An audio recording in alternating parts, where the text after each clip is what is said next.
Hi and welcome back to my channel. Today I want to talk to you about a very important subject. Have you ever thought that your mind won't shut off? Like no matter how hard you try, but you're stuck in this loop of overthinking everything. We all have been there. The last time, for me, today morning when I woke up, the same thought that I had yesterday, day before yesterday, before going to bed, and this cycle continues. But there are 5 simple methods that can help you to identify those moments and try to take back the control of your thoughts. I'm not saying that those methods, these 5 methods, will help you to not overthinking, but it can identify those moments and can help you to take back the control of your thoughts. So stay with me.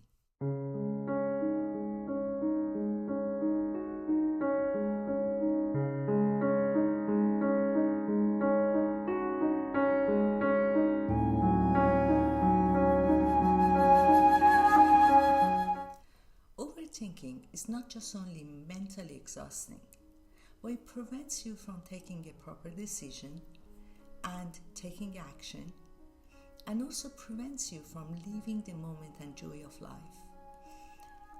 One of the methods that we can use is mindfulness. I'm a person who overthinks everything, and by this method I can send a signal to my brain that it's a moment to stop and experience the life. Let me tell you how your brain works. Your brain is in a black box and cannot experience whatever is happening outside this box. The experience that your brain has is only through your 5 senses. You send signal through 5 senses to your brain to experience the life, and the brain starts to analyze it.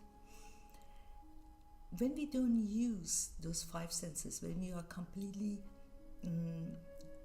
distracted from those 5 senses, the brain keep being active by experiences that had before and keep making stories through those experiences for the future. Breathing in and breathing out can be a signal to your brain through your 5 senses, just like a stop button, that at that moment your brain understands that must experience something new, which is this moment. And it always works.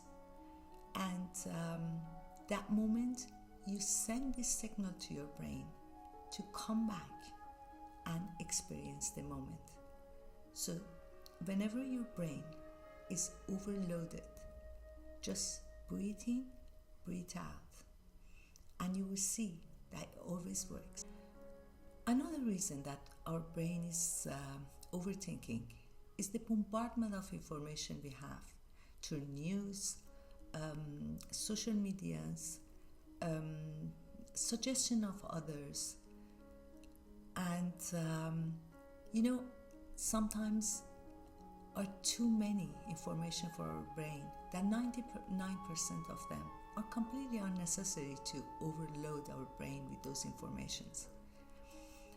And less information that we get every day is less for our brain for being overloaded and over-analyzing things. So try to limit yourself from the information that you're taking every day, and try to choose what is necessary and what is not necessary for your brain to overload and overanalyze. We spend too many times to listen to news, to listen to social medias, to watch our Instagram, to overload our brain with many different informations that mostly are not absolutely necessary for our life and for our growth. And we overload heavily our brain from things, with thoughts, with informations that are absolutely unnecessary. Here is another very interesting method that I use always. Just give your brain the possibility of 5 to 10 minutes a day to think and to sit and overthink. Overthink everything that your brain wants. About problems, making stories from past, future, whatever.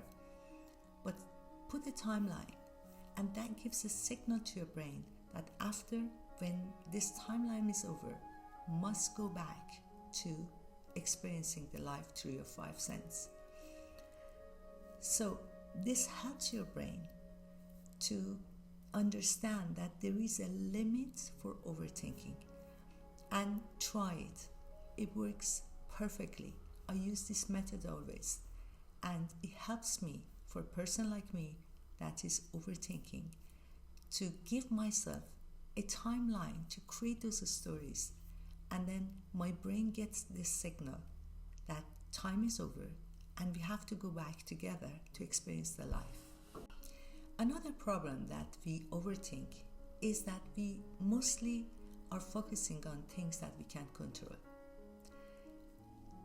Here is the way that you can control your mind from overthinking about things that cannot control. For instance, I'll give you an example. We sometimes think about tomorrow we have something to do and we don't know if it's going to rain or not. So instead of overthinking about if it's going to rain or not rain, just simply don't think about it. You don't have a control on it. You don't know it's raining or not, and you can overthink about it. So the simplest way is to take an umbrella, whether it's going to rain or not going to rain. You always protect yourself prior to the things that is going to happen. You're taking an action to prevent the problem. But most of the time, we sit and think about those things that we have no control on it. Use this method to think those information that you're analyzing your mind are the information that you can control or is out of your control. Whatever is related to you, you can prevent yourself from the consequence. But overthinking, it just paralyzes you from taking a proper action. So stop thinking about those events, things that are happening that you have no control in it. Now let's talk about the last and my favorite method of preventing yourself from overthinking. You know, sometimes your mind is so cluttered that you need to write it down in a piece of paper. Journaling is a perfect method to understand the pattern of your thoughts. It's just like having a conversation with yourself and looking at those thoughts that you wrote down. It makes it much more clear for you what is the pattern of your thoughts and what are those moments of thinking that you have to prevent. When you write those thoughts in a piece of paper, you will see that some of them that are too much overwhelming in your head, in a piece of paper, doesn't sound that serious. So try journaling every day, your thoughts. I used to be a person who overthink everything, go round and round thinking about big decisions, small decisions, responsibilities, if I can do it, worrying about things that never happened, future that it didn't even happen. But then mindfulness and journaling helped me to declutter my mind and understand how much power I have over my thinking. And it helped me to finally go back to the state of clarity and understand that worrying doesn't at all help me in big decisions and making a proper actions to reach to my goals. So these 5 simple methods can help you to declutter and take control of your thoughts. It doesn't mean that you have to silence your mind, but it's more about managing your thoughts in a way that you can bring more peace and joy and control over your life. Let me know which one of these 5 methods are more interesting for you. If you find this video helpful, like, subscribe, and until next time, goodbye.